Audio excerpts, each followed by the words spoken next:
Hi, welcome to competitive cracker. എല്ലാവർക്കും സ്വാഗതം. നമ്മൾ ഈ മാസം സെറ്റ് പരീക്ഷയ്ക്ക് വേണ്ടി ഒരുങ്ങിക്കൊണ്ടിരിക്കുന്ന എല്ലാവരെയും ഉദ്ദേശിച്ചുകൊണ്ടുള്ള ഒരു വീഡിയോയാണ്. നമുക്കറിയാം, ഈ മാസമാണ് സെറ്റ് പരീക്ഷ നടക്കേണ്ടിയിരിക്കുന്നത്. അപ്പോൾ നമ്മൾ ഇതിനു വേണ്ടിയുള്ള ഊർജിതമായ പരിശ്രമത്തിലായിരിക്കും, അല്ലേ? നന്നായിട്ട് അധ്വാനിക്കുന്ന സമയമാണ് ഈ മാസം എന്ന് പറയുന്നത്. ഇനി വളരെ കുറച്ച് ദിവസങ്ങളെ നമ്മുടെ മുമ്പിലുള്ളൂ.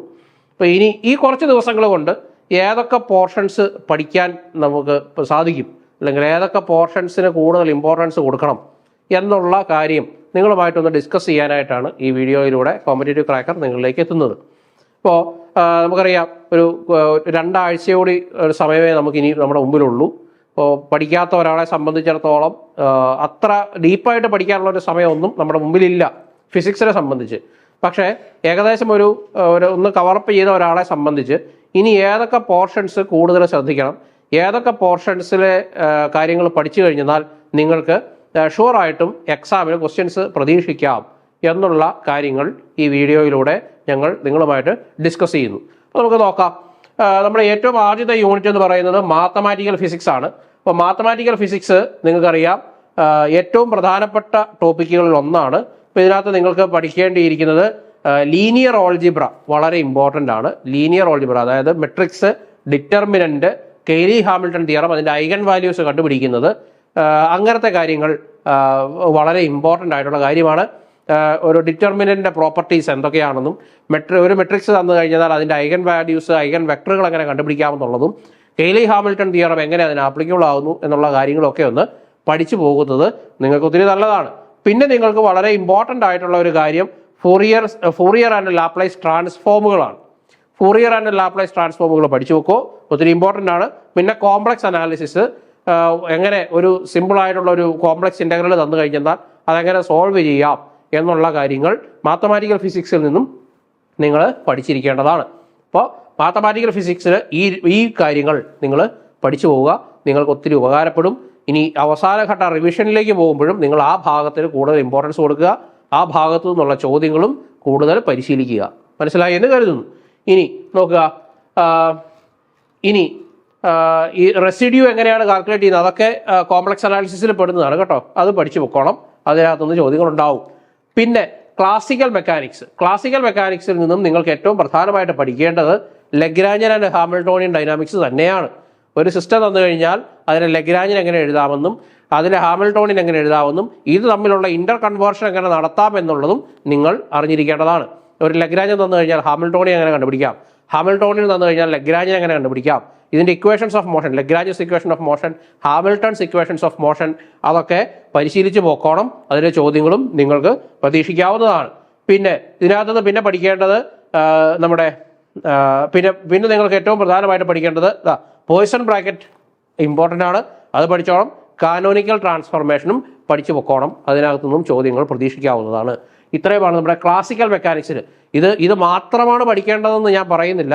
നിങ്ങളെ സംബന്ധിച്ച് ഇനി ഒരു 2 ആഴ്ച മുന്നിൽ നിൽക്കുമ്പോൾ ഏതൊക്കെ പോർഷൻസ് പഠിച്ചു പോകണം എന്നുള്ളതിനെ സംബന്ധിച്ച് ഒരു സൂചന മാത്രമാണ് തരുന്നത്. അപ്പോൾ ക്ലാസിക്കൽ മെക്കാനിക്സിൽ നിന്നും നിങ്ങൾ ആ കാര്യങ്ങൾ പഠിച്ചിട്ട് പോകണം. പിന്നെ കൺസർവേഷൻ ലോസ് പഠിച്ചിട്ട് പോകണം. Conservation loss and cyclic coordinates, എന്ത് കൺസേർവ്ഡ് ആയാൽ എന്ത് കോൺസ്റ്റന്റ് ആവും, അങ്ങനത്തെ ചോദ്യങ്ങൾ പ്രതീക്ഷിക്കാം. പിന്നെ ആ ചോദ്യങ്ങൾ ഏതൊക്കെ കോർഡിനേറ്റ് സൈക്ലിക് ആണ്, സൈക്ലിക് കോർഡിനേറ്റുകൾ എങ്ങനെ കണ്ടുപിടിക്കാം, സൈക്ലിക് കോർഡിനേറ്റ് ഉണ്ടെങ്കിൽ അതിൻ്റെ പ്രത്യേകതകൾ എന്തൊക്കെ, അതിന് കറസ്പോണ്ടിങ് ആയിട്ടുള്ള അതിൻ്റെ കോഞ്ചുഗേറ്റ് മൊമെന്റത്തിന് എന്ത് സംഭവിക്കുന്നു, ഇങ്ങനത്തെ കാര്യങ്ങളൊക്കെ ഒന്ന് പഠിച്ചിട്ട് പോകുന്നത് നിങ്ങൾക്ക് ഉപകാരപ്പെടും. പിന്നെ മൂന്നാമത്തേത് ക്വാണ്ടം മെക്കാനിക്സാണ്. അപ്പോൾ ക്വാണ്ടം മെക്കാനിക്സ് നമുക്കറിയാം ഏറ്റവും സിമ്പിൾ ആയിട്ടുള്ള വേവ് ഫംഗ്ഷൻസിൻ്റെ പ്രോപ്പർട്ടീസ് ആണ് ഇതിനകത്ത് നിന്ന് അവർ ഏറ്റവും ചോദ്യങ്ങൾ ഫ്രെയിം ചെയ്യാൻ തിരഞ്ഞെടുക്കുന്ന ഏറ്റവും ബേസിക് ആയിട്ടുള്ള കാര്യം.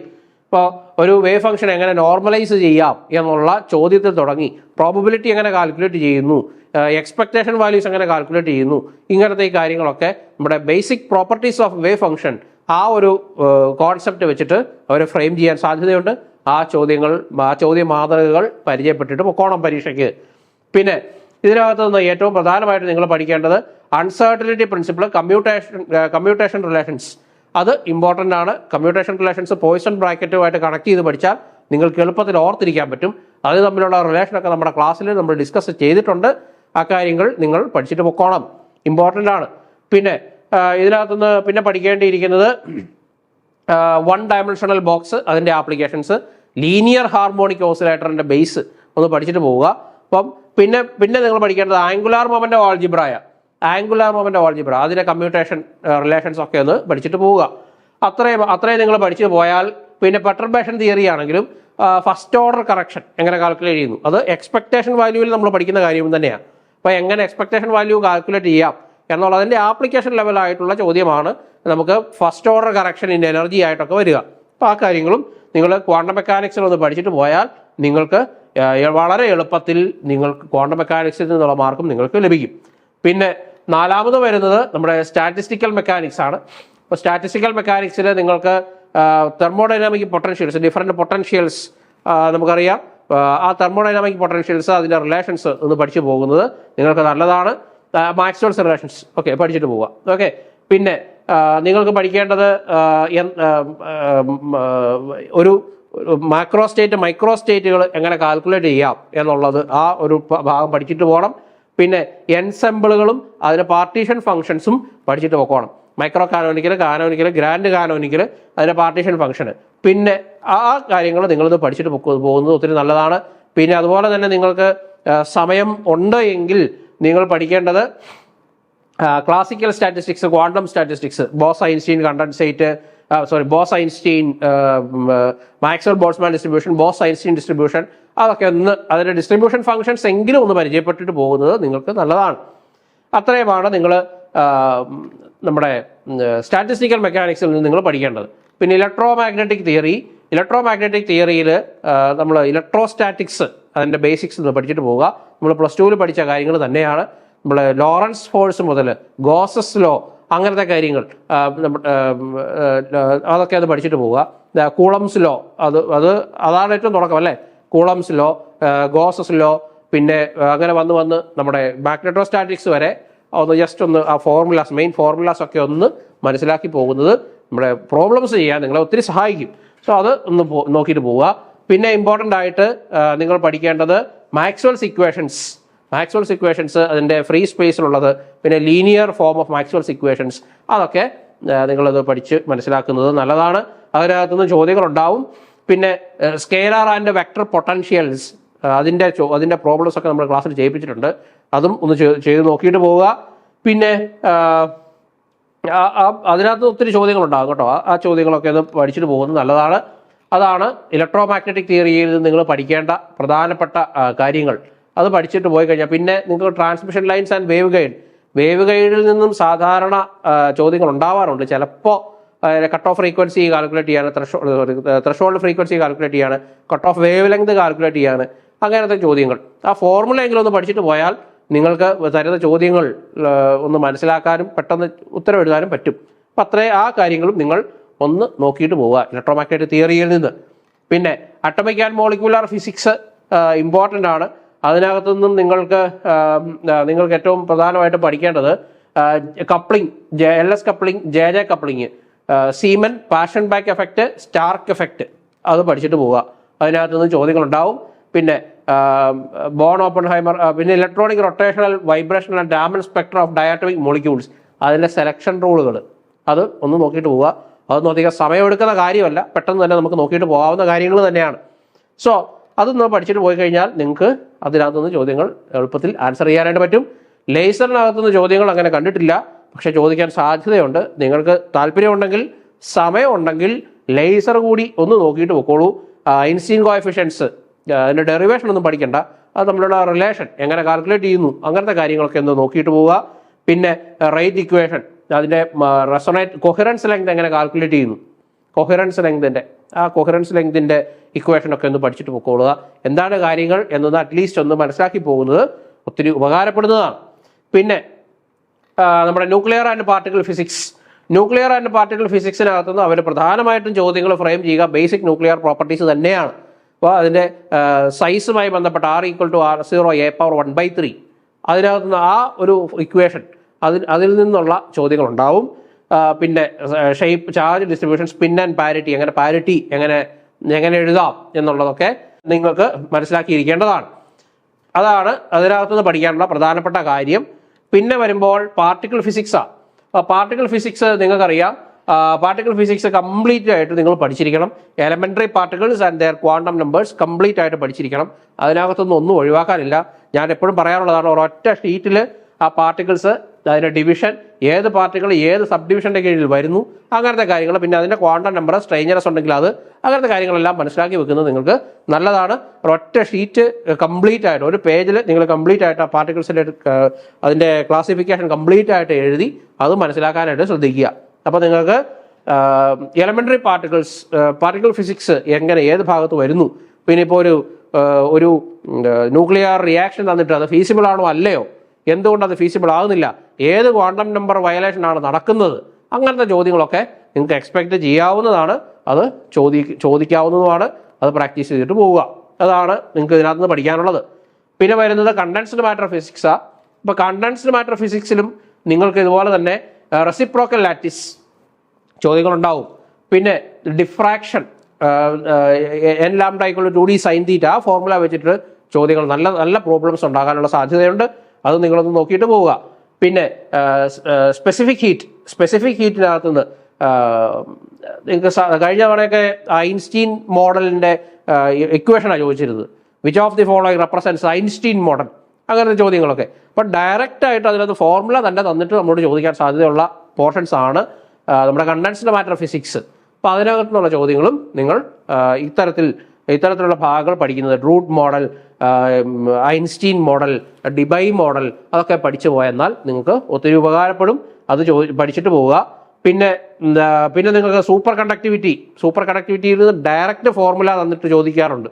മനസ്സിലായല്ലേ? ക്രിട്ടിക്കൽ ഫീൽഡ് കണ്ടുപിടിക്കാനുള്ള ഡയറക്റ്റ് ഫോർമുല എന്നിട്ട് അതിനകത്തുനിന്ന് ചോദ്യം വന്നിട്ടുണ്ട്. അപ്പോൾ അതുകൊണ്ട് സൂപ്പർ കണ്ടക്ടിവിറ്റി, ടൈപ്പ് 1, ടൈപ്പ് 2, അതിൻ്റെ ഗ്രാഫ്, അതിൻ്റെ പ്രത്യേകതകൾ, അതൊക്കെ ഒന്ന് പഠിച്ചിട്ട് പോകും നല്ലതാണ്. ജോസഫ്സൺ ജംഗ്ഷൻ ഒക്കെ ഒന്ന് പഠിച്ചിട്ട് പോയാൽ നിങ്ങൾക്ക് ഒത്തിരി ഉപകാരപ്പെടും. അപ്പോൾ അതൊന്ന് നോക്കിയിട്ട് ജസ്റ്റ് ഒന്ന് നോക്കിയിട്ട് പോവുക. പിന്നെ അത്രയുമാണ് നമ്മുടെ കണ്ടൻസ്ഡ് മാറ്റർ ഫിസിക്സിൽ നിന്നുള്ളത്. പിന്നെ ലാസ്റ്റ് നമ്മുടെ ഇലക്ട്രോണിക്സ് ആണെങ്കിലും നിങ്ങൾ ഡയോഡ്, അതിൻ്റെ പ്രോപ്പർട്ടീസ് എങ്ങനെ കണക്ട് ചെയ്യുന്നു, അങ്ങനത്തെ കാര്യങ്ങളൊക്കെ ഒന്ന് പഠിച്ചിട്ട് പോകുന്നത് ഒത്തിരി ഉപകാരപ്പെടും. പിന്നെ നിങ്ങൾക്ക് transistor as an amplifier, oscillator, ആ ഭാഗത്തു നിന്നുള്ള ചോദ്യങ്ങളും നിങ്ങൾക്ക് എക്സ്പെക്റ്റ് ചെയ്യാം. പിന്നെ ഓപ്പറേഷണൽ ആംപ്ലിഫയറുമായി ബന്ധപ്പെട്ട അതിൻ്റെ ആപ്ലിക്കേഷൻസ്, ഫിൽട്ടറുകൾ, പിന്നെ ഇൻ്റഗ്രേറ്റഡ് ഡിഫറൻഷിയേറ്ററുകൾ, അതൊക്കെ എങ്ങനെ ഓരോ സർക്യൂട്ട് തന്നു കഴിഞ്ഞാൽ അതിൻ്റെ ഡിഫറൻസ് എങ്ങനെ, അതൊക്കെ ആ ചോദ്യങ്ങളൊക്കെ ഒന്ന് പഠിച്ചിട്ട് പോവുക. അതിനകത്ത് ചോദ്യങ്ങളുണ്ടാവും. അപ്പോൾ അത്രയുമാണ് നിങ്ങൾ പഠിക്കേണ്ടത്. അപ്പോൾ ഈ 2 ആഴ്ച കൊണ്ട് നിങ്ങൾക്ക് പഠിക്കാനും പരീക്ഷ എഴുതാനുമുള്ള സമയം നിങ്ങൾക്കുണ്ട്. ഈ ഒരു ഇമ്പോർട്ടൻ്റ് ആയിട്ടുള്ള കാര്യങ്ങളെങ്കിലും നിങ്ങൾ പഠിച്ചിട്ട് പോയാൽ നിങ്ങൾക്ക് വളരെ നല്ല ഒരു പരീക്ഷ നിങ്ങൾക്ക് കിട്ടും. അപ്പം നിങ്ങൾക്ക് പാസ് മാർക്കിനുള്ളതൊക്കെ ഈ ഭാഗത്തു നിന്നുള്ളത് കിട്ടും. അതുകൊണ്ട് പേടിക്കണ്ട. അപ്പോൾ ഇത്രയും ഭാഗങ്ങളെങ്കിലും പഠിച്ചിട്ട് പോവുക. ഇനിയുള്ള സമയം പരിപൂർണമായിട്ട് വിനിയോഗിക്കാനായിട്ട് ശ്രദ്ധിക്കുക. അതാണ് പ്രധാനപ്പെട്ട കാര്യം. നമ്മൾ ഈ പഠിക്കാനിരിക്കും, സാധാരണ പഠിക്കാനിരുന്ന് കഴിയുമ്പോൾ അതിനകത്തുനിന്ന് പിന്നെ അങ്ങ് ഡിസ്ട്രാക്റ്റ് ആയി പോവുകയാണ്. ആ ഡിസ്ട്രാക്ഷൻസൊക്കെ ഒഴിവാക്കാൻ പരമാവധി ശ്രദ്ധിക്കുക. കൂടുതൽ സമയം ഇരുന്ന് അധ്വാനിക്കുക, കൂടുതൽ സമയം പഠിക്കുക. ഇനിയുള്ള സമയം പഠിച്ചു കഴിഞ്ഞാൽ നമുക്ക് ജീവിതം സെറ്റാണ്. ആ ഒരു കാര്യമെങ്കിലും നിങ്ങൾ മനസ്സിൽ വിചാരിക്കുക. അതുകൊണ്ട് കൂടുതൽ അലമ്പുകളൊക്കെ ഒഴിവാക്കി ഇനിയുള്ള സമയം നന്നായിട്ട് പഠിക്കാനായിട്ട് പ്രത്യേകം ശ്രദ്ധിക്കുക. അപ്പോൾ പ്രോബ്ലംസ് കൂടുതൽ പ്രാധാന്യം കൊടുത്ത് ചെയ്യുക. ചോദ്യങ്ങൾ എവിടുന്നൊക്കെ കിട്ടുന്നു അവിടുന്നൊക്കെ ചെയ്യുക. ഇപ്പം കോമ്പറ്റേറ്റീവ് ക്രാക്കറെ സംബന്ധിച്ചാണെങ്കിലും നമ്മൾ 10 ദിവസത്തെ ബൂസ്റ്റർ ബാച്ച് സ്റ്റാർട്ട് ചെയ്തിട്ടുണ്ട്. ബൂസ്റ്റർ ബാച്ചിൻ്റെ കാര്യവും നിങ്ങൾ ഒന്ന് മനസ്സിൽ ഓർക്കുക. ഇപ്പോൾ ബൂസ്റ്റർ ബാച്ച് നമ്മൾ 10 ദിവസം 20 മണിക്കൂറാണ് നമ്മൾ അതിനു വേണ്ടി ഡെഡിക്കേറ്റ് ചെയ്തിരിക്കുന്നത്. 20 മണിക്കൂർ എന്ന് പറയുമ്പോൾ 20 മണിക്കൂറും നിങ്ങൾക്ക് പ്രോബ്ലം സോൾവിങ് തന്നെയാണ്. അപ്പം നമ്മൾ കണ്ടിന്യൂസ് ആയിട്ട് ഓരോ ഭാഗത്തെയും പ്രോബ്ലംസ് നമ്മൾ സോൾവ് ചെയ്ത് പോകുന്നു. അപ്പോൾ പ്രോബ്ലം ഡിസ്കഷനാണ്, എങ്ങനെ പ്രോബ്ലം സോൾവ് ചെയ്യാം, ഒരു പ്രോബ്ലം ഇങ്ങനെ വന്നു കഴിഞ്ഞാൽ അതിനെ എങ്ങനെ നിങ്ങൾക്ക് അപ്രോച്ച് ചെയ്യാം, അങ്ങനത്തെ കാര്യങ്ങളൊക്കെ ഡിസ്കസ് ചെയ്യുന്ന കംപ്ലീറ്റ് പ്രോബ്ലം സോൾവിങ്ങിന് വേണ്ടി മാത്രം ഡെഡിക്കേറ്റഡ് ആയിട്ടുള്ള ഒരു ബാച്ചാണ് നമ്മൾ ഇതിനു വേണ്ടി തയ്യാറാക്കിയിരിക്കുന്നത്. അപ്പം ഈ ഒരു അവസരം നിങ്ങൾ പരമാവധി പ്രയോജനപ്പെടുത്തുക.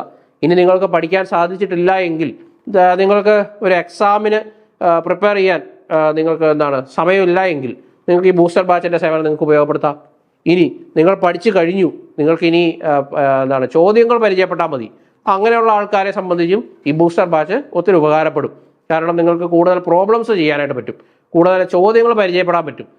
ഒരു എക്സാമിൻ്റെ ഒരു രീതിയിൽ തന്നെ നിങ്ങൾക്ക് ചോദ്യങ്ങൾ എങ്ങനെ ചെയ്യാം, അങ്ങനെ ആ ഒരു ട്രെയിനിങ് നിങ്ങൾക്ക് ലഭിക്കുന്നതാണ്. അപ്പോൾ ഈ ഒരു അവസരം നിങ്ങൾ പരമാവധി പ്രയോജനപ്പെടുത്തുക.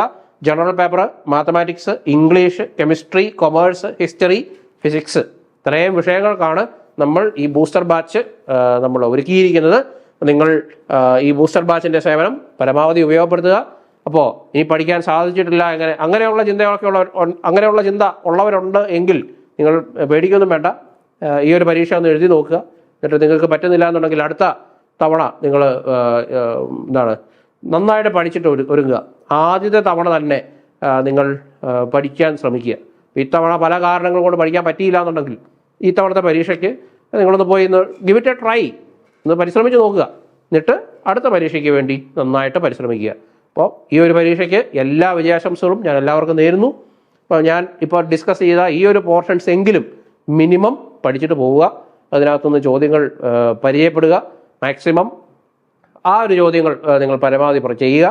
ബൂസ്റ്റർ ബാച്ചിലൊക്കെ ജോയിൻ ചെയ്താൽ നിങ്ങൾക്ക് കൂടുതൽ പ്രോബ്ലംസും നിങ്ങൾക്ക് പരിചയപ്പെടാം, കൂടുതൽ പ്രോബ്ലംസ് ചെയ്യാം, നമുക്ക് ഒരുമിച്ച് പഠിക്കാം. So I wish you all the best and we will see you with another video. Thank you.